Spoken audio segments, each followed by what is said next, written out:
Are you political? Absolutely. Abida Parveen ji, कब मुलाकात हुई? मेरी मुर्शिद भी हैं, मेरी माँ भी है, मेरी बहन भी है, मेरी दोस्त भी है।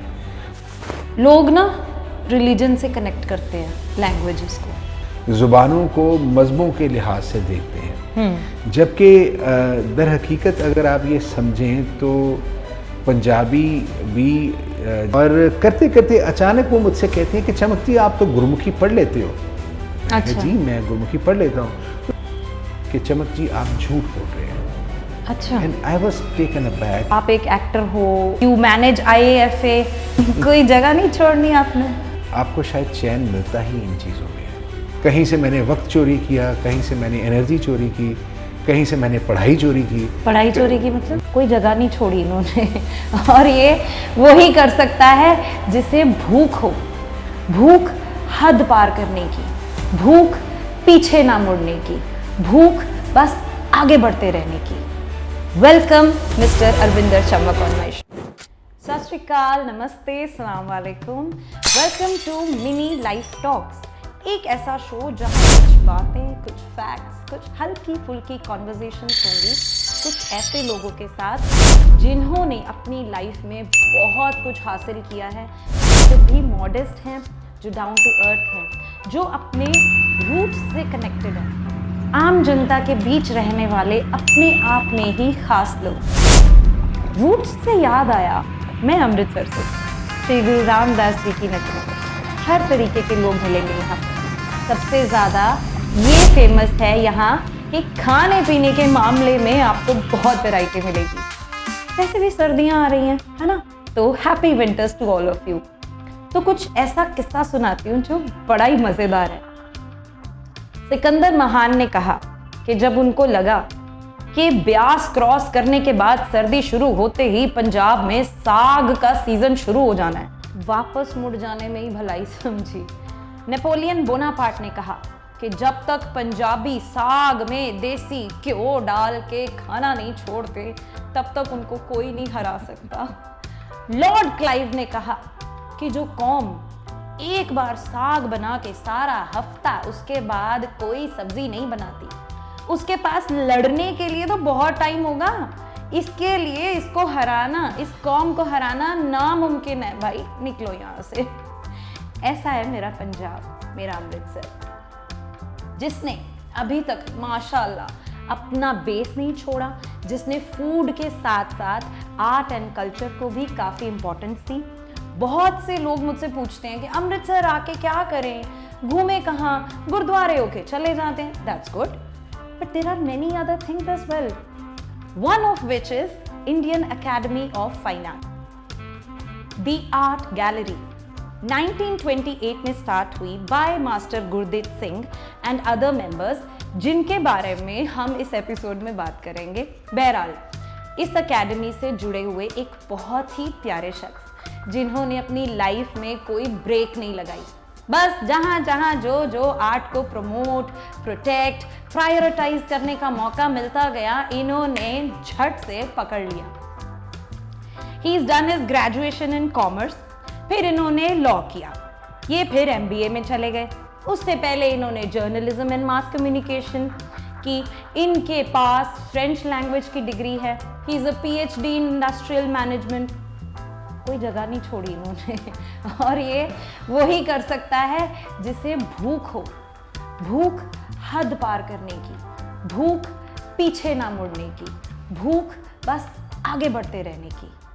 वेलकम मिस्टर अरविंदर चमक on my show. Thank you so very much. आदाब, अस्सलाम वालेकुम, सत श्री अकाल। सर अपने बारे में कुछ बताइए, कहाँ बॉर्न एंड ब्रॉट अप हुए, फैमिली कैसी थी, बचपन कैसा था आपका?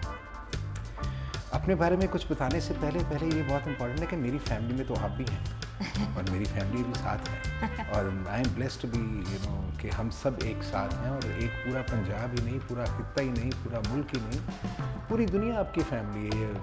जो उसकी उम्मत है, उस रब्बे करीम की, उसकी ज़ात से पूरी दुनिया बनी हुई है, और ये हम सब एक दूसरे के साथ बायोलॉजिकल या नॉन बायोलॉजिकल टर्म्स के साथ जुड़े हुए हैं, और जब हम जुड़े हुए हैं तो हम सब इसी फैमिली का हिस्सा है। बहरहाल मेरा बर्थ प्लेस अमृतसर का है। 1969 में मैं पैदा हुआ था, 28 अगस्त थी, उस दिन राखी का दिन था।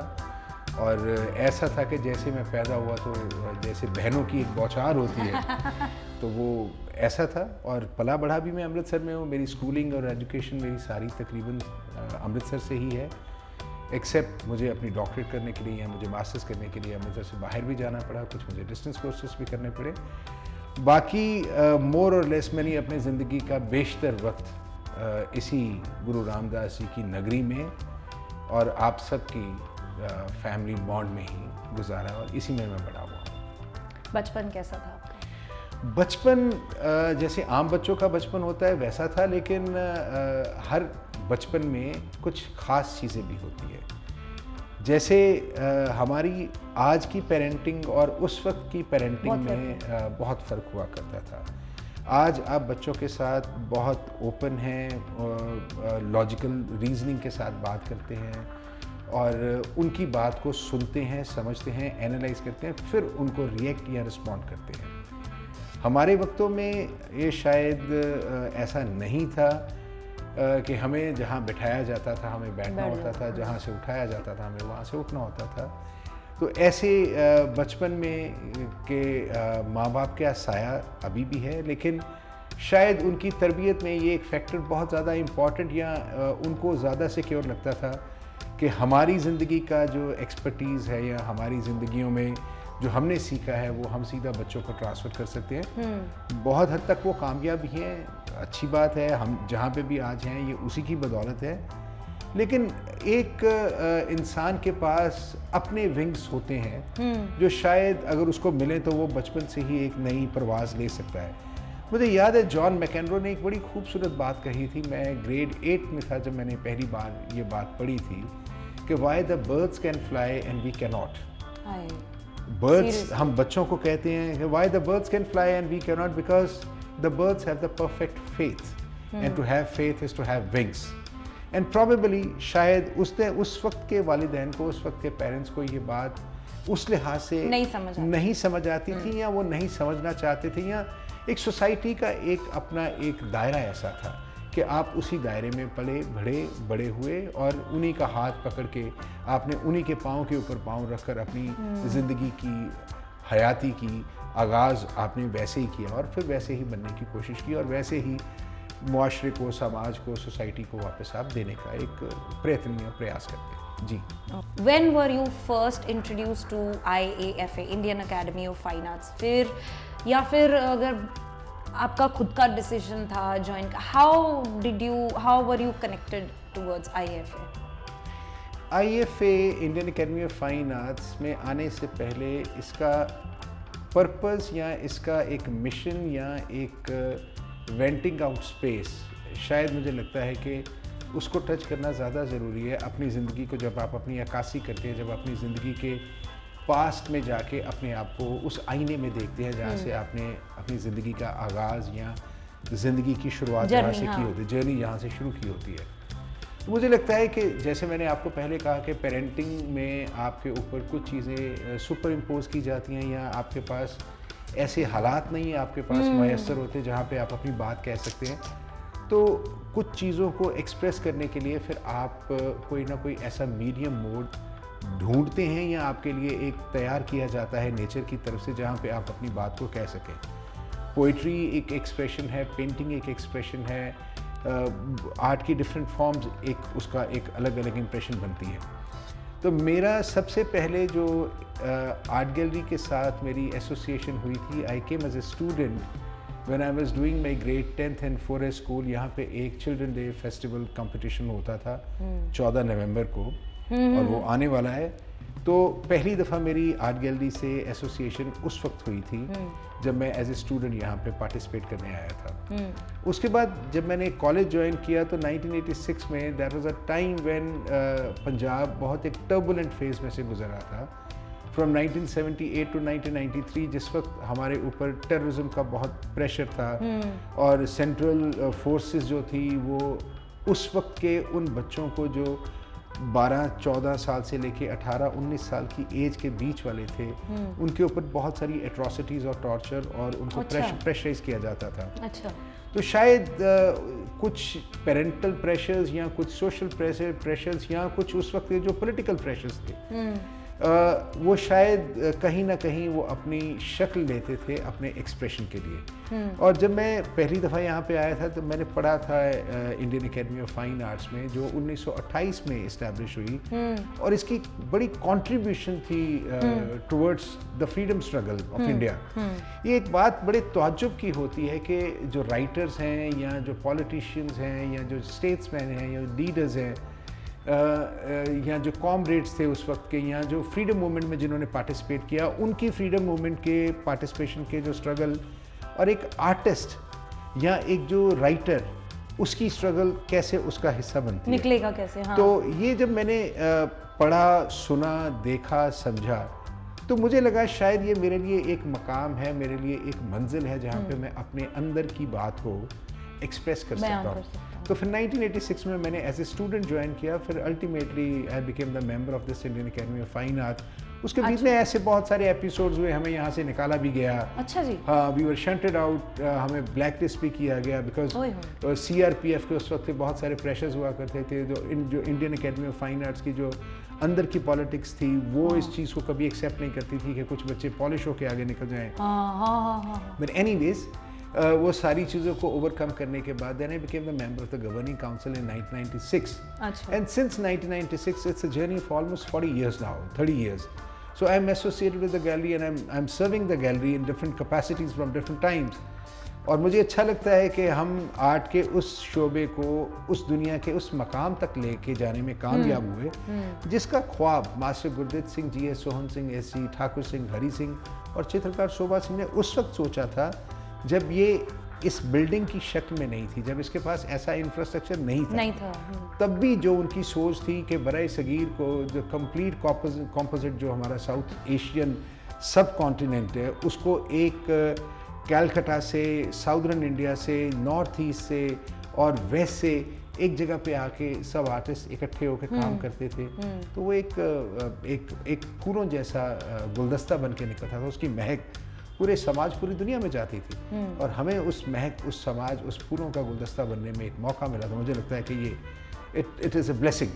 ओके जी सर, एक होती है वर्सेटैलिटी कि आप एक एक्टर हो and you played variety of characters, like dark हो गया, एसेंट्रिक हो गया, सिनिकल हो गया, ट्रैजिक हो गया, ठीक है, that are completely opposite to each other.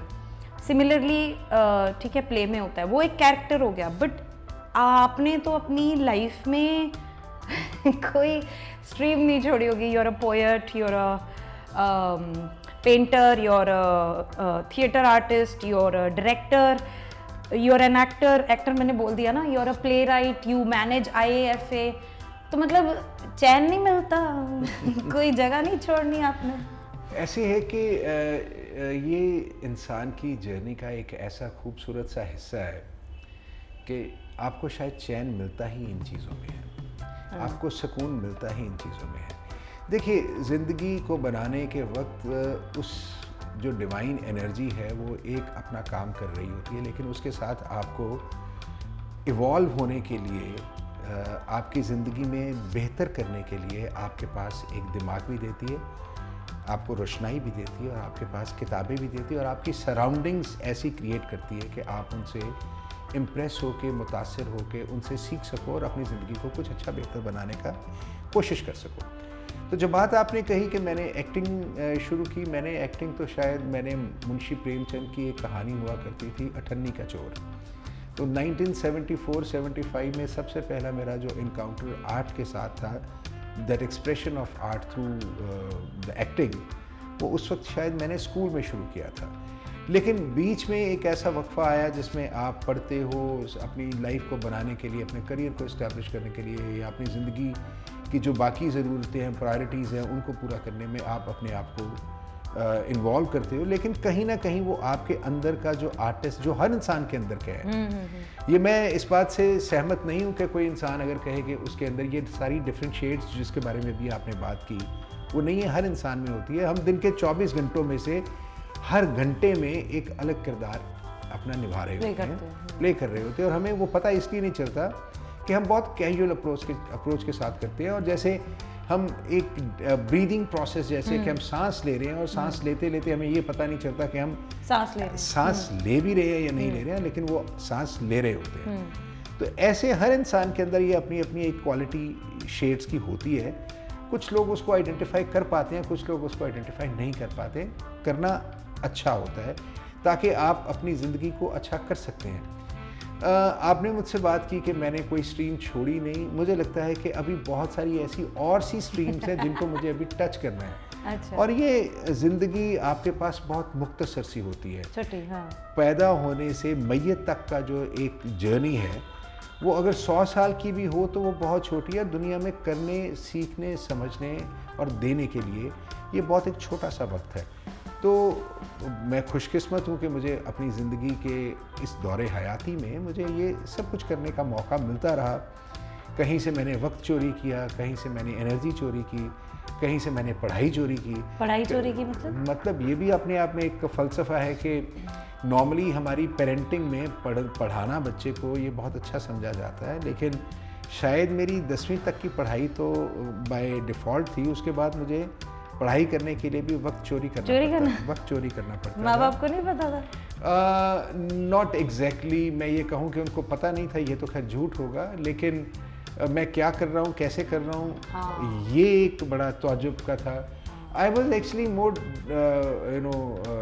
Looking for my career in air force as a pilot. अच्छा। तो मैंने non medical stream, engineering stream ली कि मैं एरोनॉटिकल इंजीनियरिंग में जाके अपने आप को इस्टेब्लिश करूँगा, but my mother never wanted.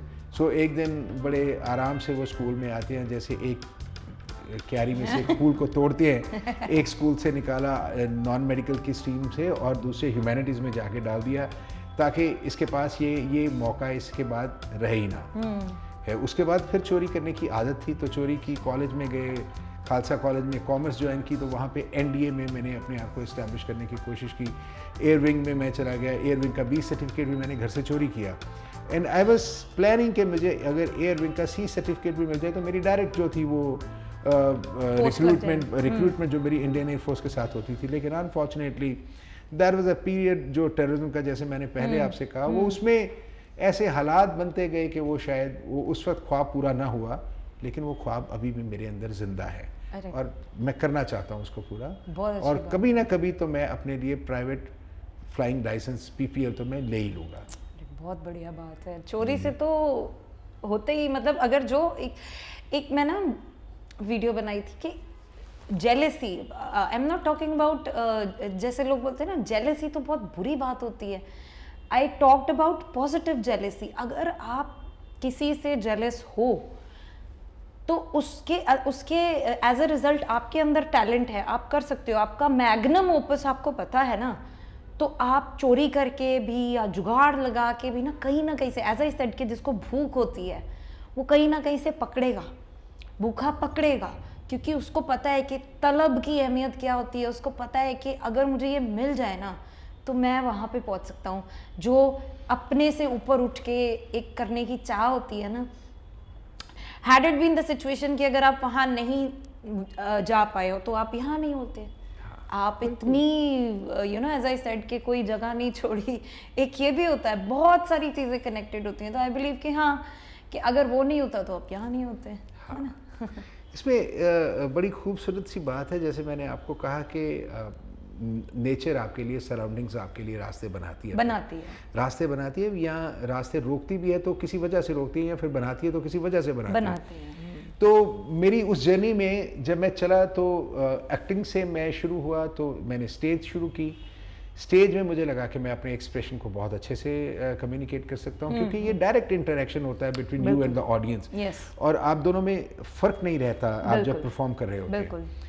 तो एक इंसिडेंट आपको शेयर करता हूँ। एक मैंने प्ले किया था, उसका नाम प्ले था शायद ख्वाबगा प्ले था। उसमें मेरा कैरेक्टर बड़ा नेगेटिव कैरेक्टर था, जो अनलाइक मी, और मैं उसमें बड़ा एक रुथलेस और बड़ा गंदी किस्म का एक हस्बैंड भी हूँ और एक फादर भी हूँ, और अपनी वाइफ और अपनी बेटी के ऊपर टॉर्चर करता हूँ। अच्छा। तो लेकिन जो उसका जो मुझे सबसे बड़ा रिज़ल्ट मिला, जो मुझे सबसे बड़ा उसका अवार्ड मिला, वो ये था कि ऑडियंस में से जब प्ले ख़त्म हुआ तो उसमें एक खातून, एक लेडी स्टेज पे आके मुझसे इस कदर लड़ी कि मेरा दिल कर रहा था कि मिस्टर चमक मैं आपको अपनी जूती से मारूं कि how could you do it on the stage even. So probably then I share the story of a Bengali actor कि जिसको स्टेज पे ड्यूरिंग द परफॉर्मेंस किसी ने कैंची चप्पल मारी थी. He didn't stop, and probably when the play concluded, he said that the best ever award I could ever get it in my life is this chappal. हाँ. That means you were grossly involved in your character. Yeah, That was you are justifying your character. अच्छा, दूसरा ऐसे मौके, ऐसे खूबसूरत दोस्त इस journey में बने कि जावेद अख्तर साहब के साथ मेरा एक ऐसा अदबी रिश्ता हुआ कि हम मुशायरे हमने इकट्ठे पढ़ने शुरू किए. मोहम्मद फ़याज़ फ़ारूकी, अमजद इस्लाम, अमजद साहब और ज़ेरे निकाह आपा, और पता नहीं मैं नाम लूँ तो शायद वो दुनिया के वो शायर हैं जिनको लोग मिलने के लिए तरसते हैं, और मुझे उनके साथ मुशायरे पढ़ने का मौका मिला. ये एक अपने आप में मुझे लगता है कि वो नेचर फिर आपके लिए कहीं ना कहीं वो सराउंडिंग्स क्रिएट कर रही होती है. तो फिर जो काम सराउंडिंग्स नेचर आपके लिए कर रही है, तो फिर उसमें उस फ्लो में आपको रहते रहना चाहिए. बहुत कम लोग देख पाते हैं वो विजन जी. काफी लोग मायूस होकर बैठ जाते हैं, नहीं चलो ये नहीं मिल रहा है पेरेंट्स की तरफ से या मेरी किस्मत में ही नहीं होगा, तो वो लोग मायूस होकर अपने टैलेंट को ही दबा देते हैं. बहुत कम होते हैं जो निखरते हैं. सर आपने कितने इवेंट्स किए होंगे आर्ट गैलरी में या बाहर, कई मतलब जहाँ पे भी, पर अब क्या हो गया है कि pre Covid era and past Covid era में, pre-COVID era I'm talking about let's say from the year 90s की बात लगा लो, 90s till 2020 जब हमारा कोविड आया, एंड पोस्ट कोविड एरा बहुत फ़र्क आ गया है लोगों की सोच में, मेंटालिटी में. वो चीज़ रही नहीं. Now that you are associated with IAFA, तो उसके आर्ट्स के या कल्चर को इंटैक्ट रखने के ग्राफ में कितना फ़र्क आया है इन दोनों टाइमलाइंस के बीच में, और वो ऊपर जा रहा है या नीचे जा रहा है? Let me bluntly ask you कि कहाँ जा रहा है ये चीज़? देखिए, when you talk about pre COVID और पोस्ट कोविड एरा, आपने उसको प्रिसाइज किया between 1990 to 2020, that's 30 years period, and then 2021 to 2024 3 years period. तो मुझे लगता है कि ये 3 साल को 30 साल से कंपेयर करना बहुत ज़्यादा जस्टिफाइड नहीं होगा, लेकिन टिल 1990 शायद हम अपने साथ ज़्यादा जुड़े हुए थे. The sanctity towards one self was more important and was more relevant than the period of the 2020s और the post covid. Post Covid में एक हल्का सा एहसास लोगों को ज़रूर मिला जब उनको 2 साल ऑलमोस्ट घरों में रहना पड़ा कि ज़िंदगी ऐसे भी गुजारी जा सकती है, ज़्यादा चीज़ें ना भी हों, ज़्यादा आसाइशें आपके पास ना भी हों, तो ज़िंदगी चल सकती है. और बहुत कम में लोगों ने बहुत अच्छी ज़िंदगी, फैमिली बॉन्ड्स एक बार दोबारा रिवाइव होने शुरू हुए थे. जो हमारी एक रैट रेस, जो मटेरियल्स की रेस में हमने कहीं ना कहीं उन रिलेशंस को खोना शुरू किया था प्री कोविड पेरा में. और एक ग्लोबलाइजेशन के बाद 1980s के बाद पूरे वर्ल्ड में एक ग्लोबल मार्केट का, ग्लोबल विलेज का बनना, उसमें एक ऐसा वक्त आ चुका था जिसमें हमारी अपने से खुद से जो रिश्ते थे वो टूटने शुरू हो गए थे. सो प्रोबेबली मुझे लगता है कि it was a blessing in disguise. Covid का आना दुनिया के लिए बहुत ख़तरनाक था, लेकिन उसने नुकसान भी बहुत किया लोगों की, और कंट्रीज़ की इकोनॉमी को भी बर्बाद किया, लोगों की हेल्थ के साथ भी बहुत खेला. लेकिन उसका एक बहुत बड़ी ब्लेसिंग ये रही कि लोग खुद से जुड़ना शुरू हुए. अच्छा. अपने फैमिली बॉन्ड्स को थोड़ा सा बनाने में उनको वक्त मिला, कामयाबी मिली. लेकिन क्योंकि हम एक उस रेस का हिस्सा रहे हैं जिसमें आपने बात की कि इनको हराना मुश्किल है, अभी साग की आप बात कर रहे थे, तो मुझे लगता है कि कहीं ना कहीं हमारे जीन्स में, हमारे DNA में ये एक जो रेस का फैक्टर लगा हुआ है, वो शायद उसको चेंज होते, उस DNA को चेंज होते बहुत एक अरसा लगेगा, एक अरसा तवील उसमें जाएंगे तो शायद उसमें कामयाब हों. लेकिन जहाँ तक हम आर्ट या कल्चर की बात करते हैं प्री कोविड या पोस्ट कोविड में, तो मुझे लगता है कि पोस्ट कोविड में हम थोड़े से आर्ट और लिटरेचर की तरफ ज़्यादा झुके हैं. पिछले 1-1.5 साल को अगर हम छोड़ दें तो मुझे लगता है कि लोग थोड़ा सा अब अपने आप में सुकून की ज़िंदगी जीना चाहते हैं। अच्छा। मैंने I have been to almost all the 5 continents, I have travelled across 50 countries. मुझे ये लगता है कि अब लोगों में वो ख्वाहिश, वो भागने वाला वो जो था, वो अब आगे से थोड़ा सा कम हुआ है। अच्छा। लेकिन क्योंकि हम पंजाबी हैं, हम शो ऑफ में बहुत रखते हैं। शो ऑफ हमारा एक वो डीएनए का हिस्सा बना हुआ है। तो वो जो चीज़ आपके डीएनए का हिस्सा बन जाती है ना, उसको वक्त लगता है। लेकिन मुझे लगता है कि आहिस्ता आहिस्ता, खुदा ना करे कि दोबारा कोविड जैसी कोई बीमारी और आए, बिल्कुल ना आए कभी ज़िंदगी में, किसी के साथ भी ना आए, क्योंकि हमने बहुत इसका खमियाजा भुगता है। लेकिन स्लो होने में नेचर कहीं ना कहीं अपना काम कर रही है आपके लिए। अच्छा। आज भी ये देखें, अगर ये स्मॉग इतनी ज़्यादा है, हाँ। तो it is curtailing your moment outside. और आने वाले दिनों में फॉग होगी, उसके बाद ये फिर जो अभी पीछे बारिशों का एक लगातार सीज़न रहा है, तो कहीं ना कहीं नेचर आपको ये बताने की कोशिश करती है कि दुनिया सिर्फ पैसे के पीछे भागना या मटेरियल्स को इकट्ठा करना ही दुनिया नहीं है। दुनिया अपने आप के साथ जुड़े रहना भी बहुत इम्पॉर्टेंट है। मैं प्री कोविड एरा की बात करूं तो एक वक्त था जब मैंने एक शेर लिखा था कि हज़ारों लोग हैं इर्द गिर्द, हज़ारों लोग हैं मेरे इर्द गिर्द, फिर भी तन्हा हूँ। इंतहा तो देखो अब खुद से भी जुदा हूँ। क्या बात है। जस्ट सी द लिमिट कि मैं इतना ज़्यादा इनग्रॉस्ड हो गया हूँ कि मैं I have lost the contact within myself. So that is very important to be connected with your source of existence, with yourself. So चाहे ये इसको आप स्पिरिचुअलिटी में लेके जाएं, डिविनिटी में लेके जाएं, चाहे आप मॉरलिटी में लेके जाएं, it is very important to be connected with yourself. Until or unless you are connected with yourself, you cannot evolve. आप अपने आप को वो नहीं कर ही नहीं पाते हो, आप हो ही नहीं सकते हो।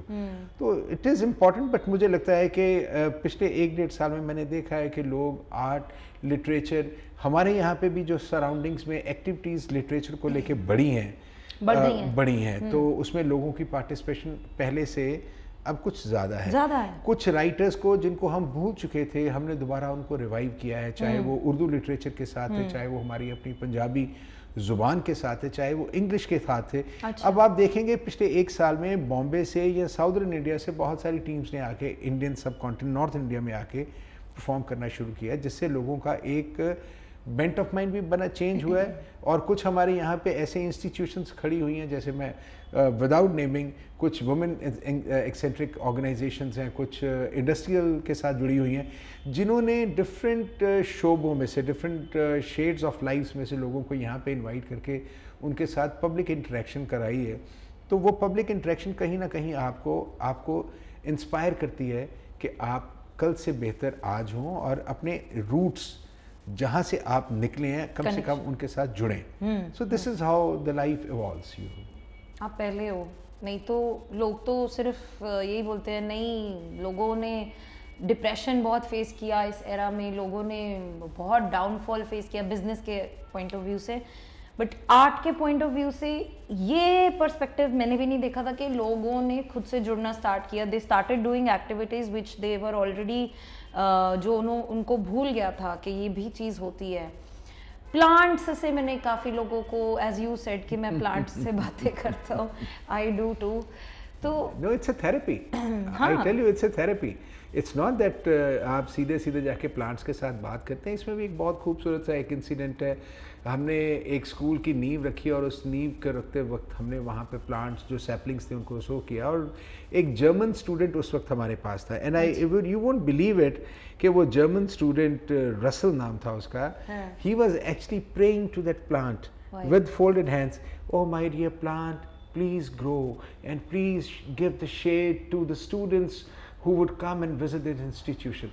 Just imagine that simple prayer, and you see that banyan tree right now. Magic it's imagine, and it's a therapy. आप plants के साथ, पानी के साथ, दरिया के साथ, हवाओं के साथ, सराउंडिंग्स में आपके इर्द गिर्द खुदा ने, नेचर ने आपको इतना कुछ दिया, बड़ी एंटिटीज दी हैं। आई टेल यू, आप तो you need not to have any kind of medication. आपके पास सराउंडिंग्स हैं, आप उनसे अपने आप को ठीक कर सकते हो, अपना इम्यून सिस्टम भी ठीक कर सकते हो, अपना माइंड भी ठीक कर सकते हो, डिप्रेशन भी आपका अरे बहुत कुछ है। लोग तो डिप्रेशन को कंपल्सिव चीज़ है, लोग तो ऐसे मान के बैठे जैसे this is a breathing process.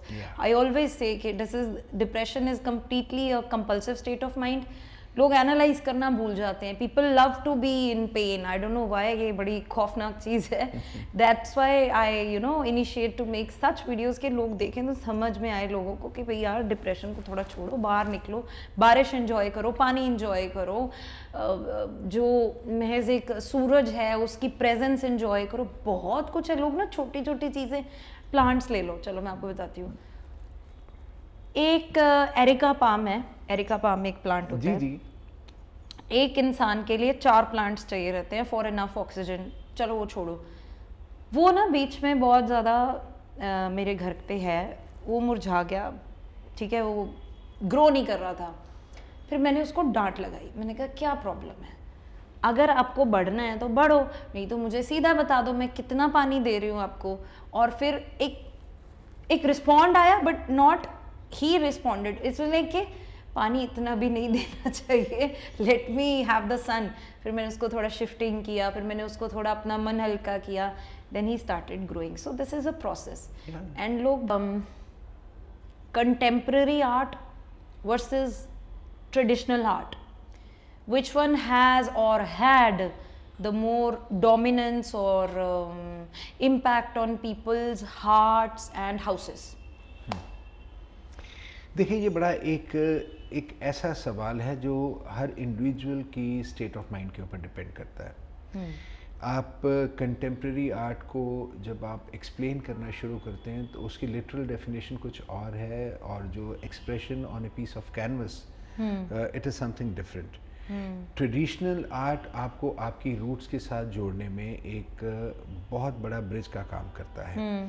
जो हमारे आर्टिसंस, जो हमारा फोक, जो एक हमारी विरसे का, जो विरासत का एक हिस्सा है, वो ट्रेडिशंस के साथ जुड़ा हुआ है। लेकिन हम ट्रेडिशन से इवॉल्व होके जब कंटेम्प्रेरी चीज़ों को, क्योंकि चीज़ें वक्त के साथ बदलती हैं, जब उन बदलती हुई चीज़ों को आप ट्रेडिशन और कंटेम्प्रेरी उसको मिक्स करके कहीं ना कहीं एक एक्सपेरिमेंटल स्टेज पे लेके आते हैं, तो जो आने वाली जनरेशन है उसके लिए एक आसान मीडियम बनता है अपनी ट्रेडिशंस को और आज के वक्त को जोड़ने का। अगर मिक्स करते हैं तो जी, अच्छा, बट बहुत ज़रूरी है, it is important also. And I must say you are the first one, and you know मेरे बहुत सारे प्रोग्राम्स होते हैं, हुए हैं, लेकिन ऐसा क्वेश्चन शायद किसी के माइंड में इवॉल्व ही नहीं होता कि कंटेम्प्रेरी आर्ट या ट्रेडिशनल आर्ट कैसे कंट्रीब्यूट कर सकता है इन ह्यूमन एवोल्यूशन। तो I must compliment you for this question, for raising this question. हमने आज से 50 साल पहले का या आज से 500 साल पहले का पीरियड हमने ऐसे नहीं देखा। हमने फ्रेस्कोज में पेंटिंग्स देखी जो दीवारों पे हुई थी। हमने म्यूजियम्स देखे जो मुगल एम्पायर के वक्त के बने थे, या अलग अलग नवाबों के वक्त के बने थे, या फिर जो ब्रिटिश ने आके बनाए, या जो पोस्ट इंडिपेंडेंस जो हमारे उस वक्त के जो स्टेट्समैन थे, जो लीडर्स थे, या जो पॉलिटिशियंस थे, या जो रूलर्स थे जिन्होंने आके डेवलप करना शुरू किया। तो प्रॉबेबली जब हम उन चीज़ों को देखते हैं और उनका कंटेक्स्ट आज की जनरेशन के वक्त में देखते हैं, तो वो शायद हमें उस वक्त तक समझ नहीं आता जब तक आप इस चीज़ को एक इंटरमिंगल करके इसको एक उस प्लेटफॉर्म पे ना लेके आओ जिसमें हमारा पास्ट, प्रेजेंट और फ्यूचर तीनों आप उस आर्ट फॉर्म में से झलकते हुए नजर आए। सो आई बिलीव के contemporary art is very important. अच्छा, कंटेम्प्रेरी आर्ट में ट्रेडिशन का रहना वो उससे भी ज़्यादा इम्पॉर्टेंट है। वो ज़्यादा इम्पॉर्टेंट इसलिए है कि आप कम से कम अपनी रूट्स कभी नहीं भूलते हैं, अपनी ज़ुबान कभी नहीं भूलते, अपना खाना कभी नहीं भूलते, अपने टेस्ट बड्स कभी नहीं भूलते हैं।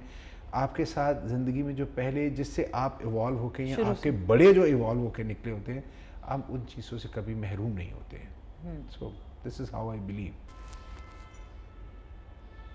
Now the question which is very close to my heart, Abida Parveen ji, Sufi queen, कब मुलाकात हुई, कैसे रिश्ता बन रहा है, कैसे बना, हाउ, पहली मुलाकात कहाँ से हुई, पहले वहाँ से स्टार्ट करते हैं। आपा आप जिनको आबिदा परवीन साहिबा कहते हैं, मैं उनको आपा कहता हूँ। आपा बड़ी बहन को कहते हैं जी। वो मेरी बिलवड भी हैं, मेरी मुर्शिद भी हैं, मेरी माँ भी हैं, मेरी बहन भी हैं, मेरी दोस्त भी हैं, वो सब कुछ है। उन्हीं की बात से मैं आपका जवाब देता हूँ। वो हमेशा ये कहा करती हैं कि रूहें तो अज़लों की मिली होती हैं, यहाँ मिलना तो महज एक इत्तेफाक है। The souls would know each other since ages, meeting here is just a coincidence. So yes, I was listening to APA since 1975 when I was in grade 6, so I was just six years old. So जो मेरा 6 साल के पहला थे। जी जो मेरा पहला encounter उनके साथ हुआ था वो that was through the audio cassettes. और उस वक्त उनकी गायकी में गज़ल गायकी ज़्यादा थी और फोक गायकी ज़्यादा थी। सूफ़ी गायकी उस वक्त उस लिहाज से नहीं थी जिस लिहाज से वो आज दुनिया में अपना एक मकाम है उनका। लेकिन शायद उनके सोज में, आवाज़ में, उस आवाज़ के पीछे छिपे हुए उस सूफ़ी कनेक्शन को कहीं ना कहीं वो आपकी सोल कहीं पकड़ लेती है और फिर आपके साथ वो जुड़ जाती है। तो मेरी पहली मुलाकात आपा के साथ 2004 में हुई थी। यहाँ पे हमारा एक नेशनल फेस्टिवल था, हेरिटेज फेस्टिवल, और उसमें बहुत सारे जो दुनिया के बेहतरीन आर्टिस्ट थे उन्होंने यहाँ पे खालसा कॉलेज अमृतसर में आके परफॉर्म किया था। उस वक्त के जो डिप्टी कमिश्नर हुआ करते थे रविंदर, वो मेरे बड़े अच्छे दोस्त थे और इंसिडेंटली उस मीटिंग में मैं भी था। And he knew my capacity and capability of handling a programme. अच्छा। जो अब तक मैं तकरीबन 4000 से ज़्यादा इंटरनेशनल प्रोग्राम्स को एंकर कर चुका हूँ। 4000? जी, तो उनको ये कैपेसिटी का पता था। हाँ। तो जब वो लिस्ट को रीड आउट कर रहे थे और ड्यूटीज़ को एलोकेट कर रहे थे कि फ़लाँ एसडीएम ये काम करेगा, फ़लाँ एसडीएम ये करेगा, फ़लाँ ये ऑफिसर करेगा, तो वो लिस्ट रीड आउट कर रहे थे जिसमें पंडित हरि प्रसाद चौरसिया भी थे, हरि प्रसाद चौरसिया जी, और उस्ताद अमजद अली खां साहब भी थे उसमें, और ऐसे बहुत सारे थे। और जैसे आपा का नाम उस लिस्ट में अनाउंस हुआ तो मैंने उठ के कहा, मैं सारा का सारा प्रोग्राम आपका अकेला कर दूंगा। मैं कुर्सियां भी आपकी बिछा दूंगा, दरियां भी बिछा दूंगा, स्टेज भी कर दूंगा, एंकरिंग भी कर दूंगा। सिर्फ मुझे इनको लेने के लिए आप मुझे अलाउ कर दें कि बॉर्डर से आपका सरकारी अमला कोई ना जाए, मैं जाऊँ, मैं लूँ इनसे।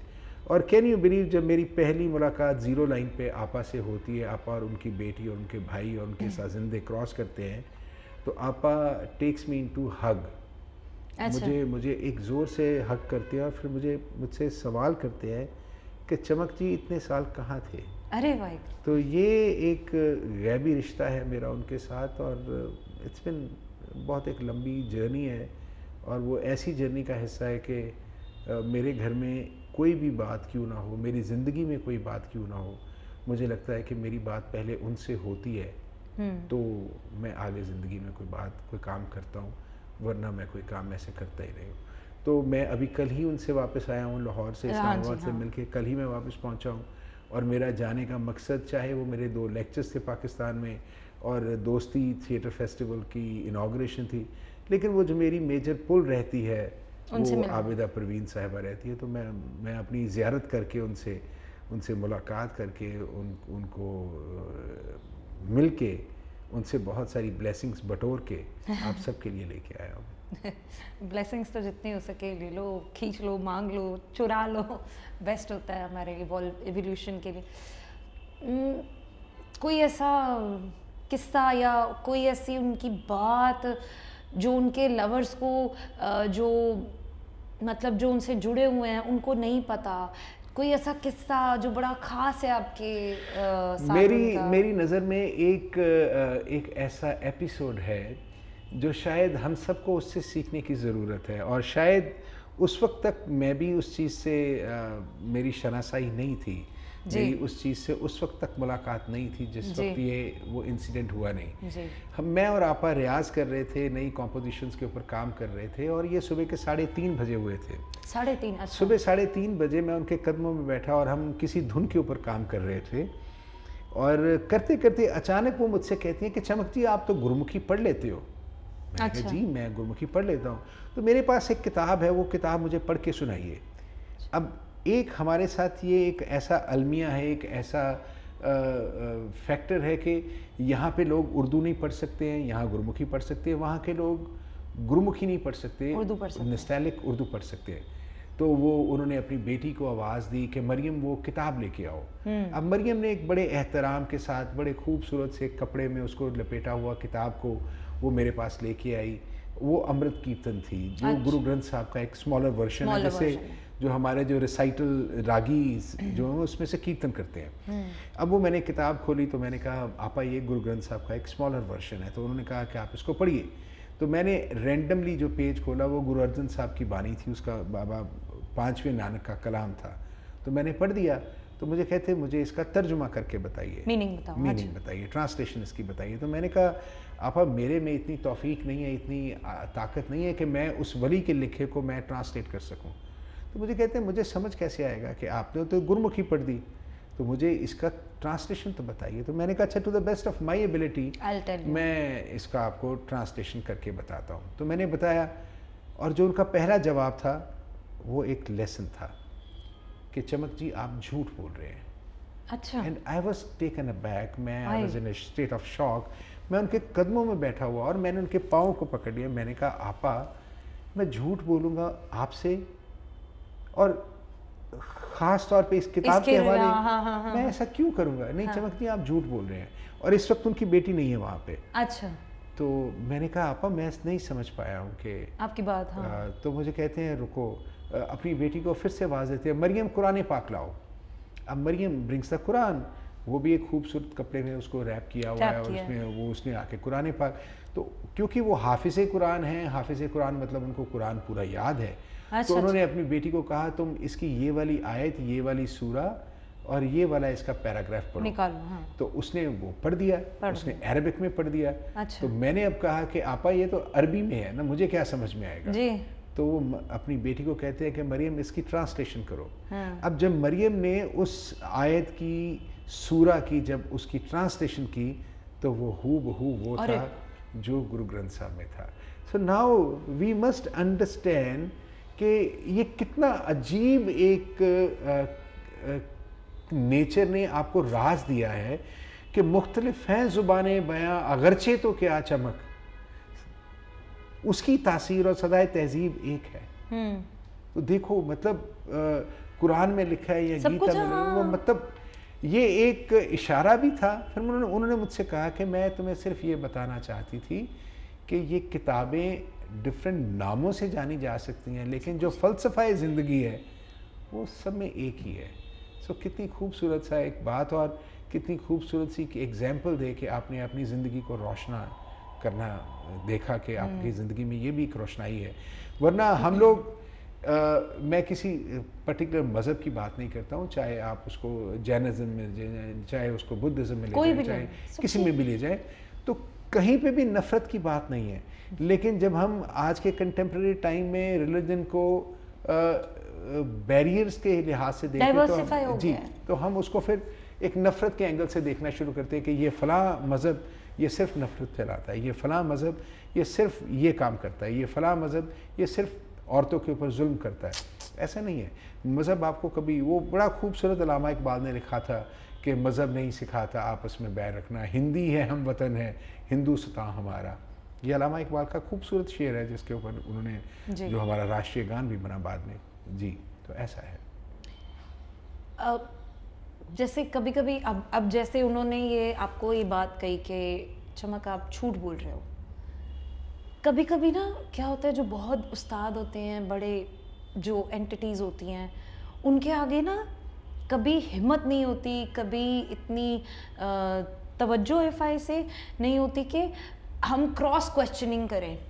आपको कभी डर लगा उनसे बात करते वक्त, या कोई ऐसा सवाल जिसका आगे सवाल निकलता हो, उसके आगे सवाल निकलता हो, जिसमें आपको समझ में नहीं आता? क्योंकि मुझे लगता है, मैं आपकी बात को बीच में काट रहा हूँ, मुझे लगता है जो बाबा गुरु नानक ने जिस सोच को लेके इस सिक्स स्ट्रीम की बुनियाद रखी थी वो बेसिकली था ही इसीलिए कि आप क्रॉस क्वेश्चनिंग कर सको, आउट ऑफ द बॉक्स जाके उसको देख सको। वरना तो पंडितों ने महदूद कर दिया था एक आरती को एक थाली में। क्यों गुरु नानक ने कहा कि गगन में थाल रव चंद दीपक बरे तारिका मंडल जल, ये क्रॉस क्वेश्चन था। क्यों गुरु नानक ने कहा कि तुम सूरज को पानी चढ़ा रहे हो तो तुम्हारा पानी सूरज तक पहुंच रहा है और मैं पानी अपने खेतों को दे रहा हूं, तो क्यों नहीं वहां तक जाएगा? क्रॉस क्वेश्चनिंग थी। तो जो शायद गुरु नानक ने हम सबको इस एक ज़िंदा मिसाल बना के इस दुनिया में भेजा, या हमें इवॉल्व होने के लिए, हमें कल से बेहतर होने के लिए जो दिया, मुझे लगता है कि वो गुरु नानक की एक प्रिंसिपल फिलॉसफी का हिस्सा है कि आप क्रॉस क्वेश्चनिंग करिए और डरना नहीं है। डरना किस चीज़ के लिए? आपका क्वेश्चन कभी भी गलत नहीं होता। मैं इस बात से 500% सहमत हूँ कि क्वेश्चन कभी भी गलत नहीं होता, आंसर गलत हो सकते हैं। अच्छा। क्योंकि क्वेश्चन इंक्विजिटिव माइंड क्रिएट करता है। इंक्विजिटिव माइंड हमेशा एक वर्जन माइंड है, उसमें कोई भी चीज़ आपके ख्याल में, आपकी तवज्जो में, आपके सोच में आ सकती है, तो वो क्वेश्चन गलत नहीं हो सकता। देने वाला उसको कैसे रिस्पॉन्ड करता है, रिएक्ट करता है या एनालाइज करता है, ये उसका प्रेरोगेटिव है। लेकिन मैं ये समझता हूँ कि आपको जो गुरु नानक ने आपको दिया, अगर आप उससे भी हट रहे हो तो कहीं ना कहीं आप गुरु नानक की जो ओरिजिनल फिलॉसफी है, जो प्रिंसिपल्स हैं उनके, आप उनसे बिट्रे करते हो या उनको नहीं मानने में विश्वास करते हो। और मुझे कभी आज तक ऐसा कभी मुझे प्रॉब्लम नहीं आया। एक टर्म है इस्लाम में जिसको काफिर कहते हैं, वो यहाँ पे लोग मुझे काफिर कहते हैं कि मैं आउट ऑफ द बॉक्स जाके बात करता हूँ। अच्छा। जो हमारी एक सिख फिलॉसफी को लेके भी जो बातें हमने एक अपने इर्द गिर्द हमने दायरा क्रिएट किया हुआ है, हम उसके बियॉन्ड जाके बात करना ही नहीं चाहते हैं या उससे आगे समझना ही नहीं लोगों चाहते। ने बहुत कंपोज किया है। इसलिए मुझे लगता है कि मैं बहुत बेबाक हूँ और मुझे कोई फ़र्क नहीं पड़ता, मुझे कोई फिक्र नहीं होती, क्योंकि मैं क्वेश्चन करने से कभी नहीं डरता हूँ और मैं क्वेश्चन करता रहता हूँ। IAFA में how do you handle any political activity between you and other board members? Are you political? देखिए, अब पॉलिटिकल टर्म को डिफाइन करना बड़ा एक मुश्किल सा काम है, ख़ास तौर के आज के ज़माने में। पॉलिटिक्स या पॉलिटिकल होना बेसिकली ये सर्विस अबव सेल्फ का एक मोटो है कि आप अपने से हट के, अपने से ऊपर उठ के सोसाइटी के लिए कुछ काम करते हैं, कुछ पॉलिसी फॉर्मेशन के ऊपर काम करते हैं। Baba Guru Nanak was a political person. I would say he was a more political person because he was a great reformer. जब आप कोई सोसाइटी में रिफॉर्म्स लेके आते हैं, एक नई लाइन ऑफ डायरेक्शन देते हैं कि समाज उसके ऊपर चल सके, वो सिवाय पॉलिटिक्स के और कुछ नहीं है। लेकिन अगर आप उसको आज के कंटेम्प्रेरी टाइम की डेफिनेशन से देखें तो politics is just nothing to grab power. So if you talk to me about the grabbing of power, I am a political person, I am a non-political man, absolutely. But yes, when you are to serve, when you are to create an environment for the other people to survive and sustain and to grow, फिर आपको political होना आपकी ज़िंदगी में लाजमी है। Political में आगे बहुत सारी इसकी ऑफशूट्स निकलती हैं, जिसको आप डिप्लोमेसी भी कहते हैं, जिसको आप चापलूसी भी कहते हैं, जिसको आप चमचागिरी भी कहते हैं, जिसमें आप पावर भी ग्रैब करते हैं, जिसमें आपके पास पैसा भी है। लेकिन अगर आपके पास सिर्फ ये मोटिव है कि आपको किसी के लिए एक अच्छा मकाम क्रिएट करके देना है, कि एक अच्छा हिस्सा बना के देना है, तो वो डेफिनेटली वो पॉलिटिक्स का हिस्सा है। हाँ, Indian academy of fine arts में भी, क्योंकि हम एक मुआशरे का हिस्सा हैं, एक सोसाइटी का हिस्सा है, तो यहाँ पे भी इंटरनल पॉलिटिक्स भी होती है, एक्सटर्नल पॉलिटिक्स भी होती है। पॉलिटिशियंस की पॉलिटिक्स भी इसमें इन्वॉल्व होती है और ब्यूरोक्रेसी की पॉलिटिक्स भी इसमें इन्वॉल्व होती है। लेकिन बावजूद इसके कि ये सारे फैक्टर्स होने के बाद भी हम एक बहुत अच्छे तंजीम के रूप में, एक अच्छे इंस्टीट्यूशन के रूप में, ट्रांसपेरेंस के साथ जितने भी इसके साथ काम करने वाले जुड़े हुए हैं ऑफिसर्स, वो बड़ा अच्छा इसके ऊपर काम करते हैं। कभी हमारे डिफरेंस ऑफ ओपिनियन 100 बार होते हैं, हाँ जी, हाँ जी, मतभेद होते हैं, हाँ। लेकिन मन भेद नहीं होते हैं। मन भेद से मतलब ये जेलसी फैक्टर ये नहीं है कि ये ऐसा नहीं हुआ तो क्यों नहीं हुआ, हाँ। अगर हुआ तो क्यों हुआ है। डिफरेंस ऑफ ओपिनियन आपकी ग्रोथ के लिए बहुत इंपॉर्टेंट है, चाहे वो आप अपने घर में लेके जाएं, चाहे आप सोसाइटी में लेके जाएं, चाहे आप ऐसी भी किसी इंस्टीट्यूशन में लेके जाएं जिसका नाम Indian academy of fine arts है। जी, अग्री टू डिसएग्री तो होना ही चाहिए ना, every. Okay sir, how do you manage to handle the ड्युअलिटीज?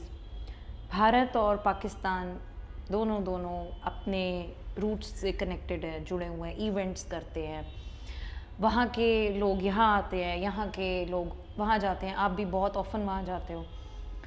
कभी कुछ ऐसा हुआ है कि कोई इवेंट ऑर्गेनाइज करते वक्त या किसी इवेंट के बीच कुछ ऐसा ग्लिच आ गया हो वहाँ के लोगों के साथ आपका, या कुछ ऐसा हुआ है आपके साथ, कोई किस्सा ऐसा हुआ है? देखें,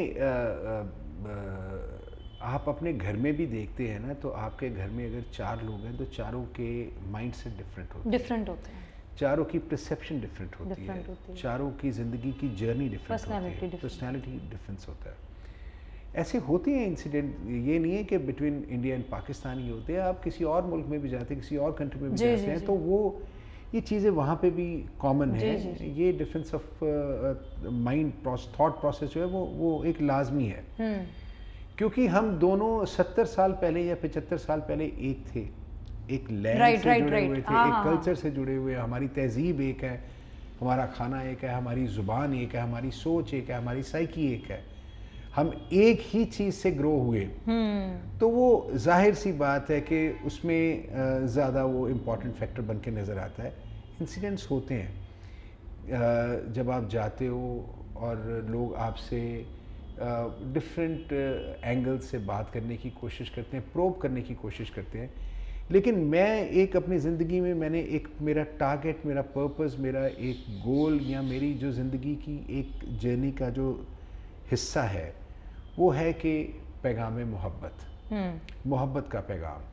तो उसमें मुझे कभी फ़र्क नहीं पड़ता है, और मैं कभी डर्टी पॉलिटिक्स या डिप्लोमेसी या दोनों मुल्कों की हुकूमतों के बारे में मैं कभी बात नहीं करता हूँ। जितनी मैनकाइंड, ह्यूमैनिटी, आर्ट, लिटरेचर के साथ जुड़ी चीज़ें हैं, मैं उनके ऊपर ज़रूर बात करता हूँ। और मैं हमेशा ये कहता हूँ कि आप पाकिस्तान में हैं तो आप अपने पाकिस्तान को जिंदाबाद कहिए, हम हिंदुस्तान में हैं तो हमारे लिए हिंदुस्तान जिंदाबाद है। और अगर हम हिंदुस्तान में हैं और पाकिस्तान के लिए अच्छी ख्वाहिश रखते हैं, तो ऐसे अगर आप पाकिस्तान में हैं तो आप हिंदुस्तान के लिए भी एक अच्छी ख्वाहिश रखें, और एक कॉर्डियल एक एटमॉस्फेयर होना चाहिए।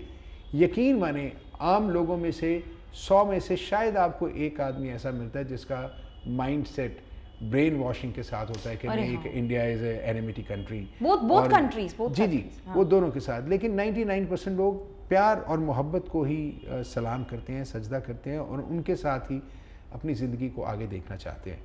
तो मुझे जहाँ तक ये लगता है कि दोनों मुल्कों के बीच में प्यार एक ऐसा पुल है, पुल सिरात जिसको कहते हैं, एक ऐसा पुल है जिसमें गुरु ग्रंथ साहब में एक बड़ी खूबसूरत सी कोट है कि चरण शरण गुर एक पैंडा जाए चल, सतगुरु कोट पैंडा आगे हुए ले थे। तो आप एक कदम चलते हो ना मोहब्बत के साथ, तो 100 कदम उधर से आते हैं। उधर से कोई एक कदम मोहब्बत के साथ चलता है तो आप उसको अपनी आगोश में ले लेते हैं। So this is how I believe and this is how my journey has taken up to now. Tomorrow I can't say anything about the future, but yes of course I believe that so far आज तक जो मैंने किया है वो nature ने मुझसे ठीक ही करवाया। उर्दू, बाकी लैंग्वेजेस, उर्दू भी, मेनली प्रिसाइजली उर्दू, लोग ना रिलीजन से कनेक्ट करते हैं लैंग्वेजेस को। You speak Urdu, you right Urdu, you read Urdu, you've written in Urdu. Have you ever been looked upon while speaking or while, you know, being a Sikh? Yes, it is very important, you know. ये हमने एक अजीब किस्म का एक अपने इर्द गिर्द एक मखौटा तैयार किया हुआ है, एक मास्क तैयार किया हुआ है जिसमें हम ज़ुबानों को मज़हबों के लिहाज से देखते हैं, जबकि दर हकीकत अगर आप ये समझें तो पंजाबी भी जिसकी ओरिजिनेशन संस्कृत से निकलती है, और संस्कृत और पर्शियन दोनों बहनें एक साथ बड़ी होती हैं जी। और हमारी तहज़ीब का, हमारे कल्चर का, हमारे लिविंग का ऐसे बहुत से लफ्ज़ हैं, ऐसे बहुत से अल्फाज हैं जो पर्शियन के हैं और हमें नहीं पता है। अच्छा। हम रोज़ उन लफ्ज़ों को इस्तेमाल करते हैं। रुमाल है, दुकान है, मकान है, ये सब पर्शियन है। अच्छा। और ये हाथों को दस्त कहते हैं, ये पर्शियन है। अच्छा, बड़ी इंटरेस्टिंग बात है कि आपने ये लफ्ज़ तो इस्तेमाल कर लिए और रोज़मर्रा की ज़िंदगी में आप इनको इस्तेमाल करते हैं, लेकिन कभी गौर नहीं करते क्योंकि आपको ये स्क्रिप्ट नज़र नहीं आती। अब ये एक अजीब अलमिया है कि आप देखते हैं कि एक सिख है तो वो दुनिया के किसी कोने में, तो आप ये समझते हैं कि ये अगर ये सिख है, इसने पगड़ी बांधी हुई है, तो ये गुरमुखी पढ़ सकता बोलेगा, है, हाँ। गुरमुखी पढ़ सकता है, पढ़ ये सकता बोल है। सकता है। ये ज़रूरी नहीं है। ऐसे अगर हम उर्दू को मज़हब के साथ जोड़ते हैं तो वो गलत है। गलत है। उर्दू हिंदुस्तानी थी, हिंदुस्तानी अच्छा? जो अमीर खुसरो ने पैदा की यहाँ पे, और एक बड़ा खूबसूरत सा था कि हमारे महाराजा रंजीत सिंह के वक्त तक जो हमारी कोर्ट लैंग्वेज थी वो पर्शियन थी, अच्छा जी। और उस वक्त तक ये पर्शियन सिर्फ और सिर्फ निस्टैलिक्स में ही लिखी जाती थी। आज भी अगर हम पर्शियन लिखते हैं तो निस्टैलिक फॉन्ट स्क्रिप्ट को यूज़ करते हैं, लेकिन ये अभी पिछले 20-25-30 साल से हमने एक लेबलिंग शुरू कर दी बराबर। कि उर्दू है तो ये इस्लाम के साथ जुड़ी है, मुसलमान के साथ जुड़ी है, गुरमुखी है तो ये सिख के साथ सिख के जुड़ी साथ है, जुड़ी है। ये हिंदी है तो हिंदू के साथ जुड़ी है, अंग्रेज़ी है तो ये सबके साथ ही जुड़ी हुई है। वेरस ऐसा है नहीं। मैं उर्दू में पोइट्री लिखता हूँ एक अरसा तवील से, मेरी एक उम्र हो गई है जिसमें मैं उर्दू पोइट्री लिखता हूँ, और मैं उर्दू पढ़ाता भी हूँ। अब मुझे अच्छा। बड़ा अजीब इत्तेफाक होता है जब मैं अमृतसर में एक जगह से गुज़रता हूँ और वहाँ ट्रैफिक जैम में मेरी गाड़ी रुकती है, और मेरी बगल वाली सीट में जो गाड़ी की जो मेरी नेविगेटर सीट है उसमें उर्दू की किताबें पढ़ी हैं, और एक सिख पुलिस वाला, पंजाब पुलिस का, मेरे ऊपर एक ऐसा सवालिया निशान लगाता है मेरी तरफ देख के। ये कब की बात है? कि खैर ये आज से 4-5 साल पहले की बात है। अच्छा। तो मुझसे वो रहा नहीं गया, और मैंने शीशा नीचे करके उसको कहा, मैंने कहा जी आपको कोई तकलीफ़ है, कोई प्रॉब्लम है, आप बार बार किताबों को, मुझे गाड़ी को बार बार देख रहे हैं? तो वो मुझसे पूछता है, तुसी सच्ची मुच्ची सरदार हो? तो मतलब तुसी उर्दू दी किताबें? हाँ। तो मैं उसको खैर क्या समझाऊं इस बात का कि हमारे माइंड सेट हमने बहुत श्रिंक कर लिए हैं, हाँ बहुत। जबकि हमारा बहुत सा लिटरेचर हमसे सिर्फ इसी वजह से छूट गया क्योंकि उसकी स्क्रिप्ट उर्दू है। हज़रत बाबा गुरु नानक का बहुत सा लिखा कलाम उर्दू में था। अच्छा जी। बाबा बुल्ले शाह का कलाम सारा उर्दू में था। हम हम्म। बाबा बुल्ले शाह को उसकी एग्जाम्पल तो आज भी देते हैं, वारिस की हीर को आज भी पढ़ते हैं। वारिस शाह ना आता जांदियां ने भावें कट्टिए पोरियां पोरिया जी, मैनू नच नच यार मनावन दे, ये बुल्ले को पढ़ लेते हैं। लेकिन जब हम बुल्ले की बात को उस स्क्रिप्ट के हवाले से करते हैं तो हम इमीडिएटली लेबलिंग कर देते हैं कि ये इस्लाम के साथ जुड़ी, ऐसा है नहीं। तो वी नीड टू अंडरस्टैंड, और जो हमारी लोकल या जो हमारी इंतज़ामिया, जो हमारा जो स्टेट का एक एजुकेशन करिकुलम का हिस्सा है, मेरी उनसे भी ये दरख्वास्त है कि ये रिक्वेस्ट है कि हम ज़ुबानों के हिसाब से देखें, उस लिहाज से देखें। ज़ुबानों को मज़हबों में बांट के पोलराइज, जब हम किसी भी चीज़ को पोलराइज करते हैं तो वो कम होती जाती है, श्रिंक होती जाती है, और फिर एक ऐसा वक्त आता है कि वो आपसे छूट जाती है, टूट जाती है, और फिर आप उससे महरूम हो जाते हैं। तो ऐसा होना नहीं चाहिए। बहुत से लोग हैं जो इश्क को, मोहब्बत को अपनी अलग अलग डेफिनेशन देते हैं। जब मैंने यहाँ पे टाइमलेस में पहला अपना ओपन माइक किया था तो वहाँ पे एक होंगे कोई जिसको मैं सड़क छाप शायर बोलती हूँ, उन्होंने इंग्लिश और हिंदी और पंजाबी मिक्स की, एंड ही वाज लाइक के you broke my heart, you stayed apart, you are a heart breaking bitch. ठीक है, वो ये वर्ड बहुत बारी यूज़ किया उन्होंने। प्यार को तो मतलब एम ही ले लिया लोगों ने, एंड सिंस जैसे जो आर्ट फॉर्म्स से आप कनेक्टेड हो और डीपली हर एक से कनेक्टेड हो, तो उसमें इश्क होना बहुत बड़ा फैक्टर है। ये जो आजकल के लोग हो गए हैं ना, बच्चे या यूथ कह लो, जिन्होंने इश्क को पता नहीं क्या ही नाम दे दिया, तो आपके हिसाब से क्या है इश्क या मोहब्बत, क्या हो सकती है? देखिए, मुझे लगता है कि ज़िंदगी की शुरुआत आपकी होती ही इश्क से है। जब आप पहली सांस लेते हैं तो वो इश्क की सांस होती है। उससे पहले आपका इश्क एम्ब्लाइकल कॉर्ड से थ्रू माँ के साथ जुड़ा होता है, और एक खूबसूरत सा निज़ाम कुदरत ने बनाया है कि जैसे ही वो बच्चा इस दुनिया में आता है तो माँ की छाती में दूध आता है, और पहला दूध पहला इश्क बन के बच्चे के अंदर प्रवेश करता है। फिर आप जैसे जैसे बड़े होते हैं फिर आपको ह्यूमन टच मिलता है, स्किन टच मिलता है, वार्मथ मिलती है, आपको माँ अपनी गोद में लेती है, आपकी बहन आपको पकड़ती है, तो वो एक इश्क की अलग डेफिनेशन, एक अलग फॉर्म आपको मिलती है। फिर बाप आपको जब आपकी ग्रूमिंग कर रहा होता है या जब आपके दोस्त आपके साथ लड़ भी रहे होते हैं तो इश्क एक अपनी अलग पहचान बना रहा होता है। बदकिस्मती है कि हमने इश्क को लस्ट या सेक्स के साथ ज़्यादा जोड़ के इश्क का जो उसकी ज़िंदगी का मरकज़ था, जो उसका मकाम था, हमने उसको कहीं डाइल्यूट कर दिया। लेकिन इश्क हकीकी जिसको आप इश्क खुदा कहते हैं या जो इश्क आपका अपने साथ है, अपनी ज़ात के साथ है, वहाँ तक पहुँचने के लिए इश्क मजाज का होना ज़रूरी है, लाजमी है। जब तक आपका ह्यूमन इश्क नहीं है तब तक आप उस इश्क हकीकी उस रब तक नहीं पहुँच पाते हैं। रास्ता वही है, वो रास्ता वही है, क्योंकि उस इश्क में आपको सरेंडर करना, सेक्रीफाइस करना, उसके लिए वेट करना, उसके लिए उसकी तड़प में बिखरना, हिजर में तड़पना, वसल के लिए इंतज़ार करना, ये सब उससे निकलती हैं। हाँ, ये हमारी बदकिस्मती है कि हमने आज के मुआशरे को इश्क एक ऐसा प्लेटफॉर्म बना के दे दिया जिसमें सिवाय फिजूल की इन फैंसीज़ के अलावा और कुछ नहीं है, जिसमें जो आपने बात अभी की बेड़ा गर्क कर दिया, जिसमें उसको ये भी रिस्पेक्ट नहीं है कि वो एक औरत को ये बिच कह रहा है, जबकि वो औरत उसकी माँ भी है, जब वो औरत उसकी बहन भी है, जब वो औरत उसकी बेटी भी है, तो वो एक पर्टिकुलर औरत को ये बिच नहीं कह रहा है या किसी, तो वो तो उस एक जेंडर को उस जेंडर की तौहीन है।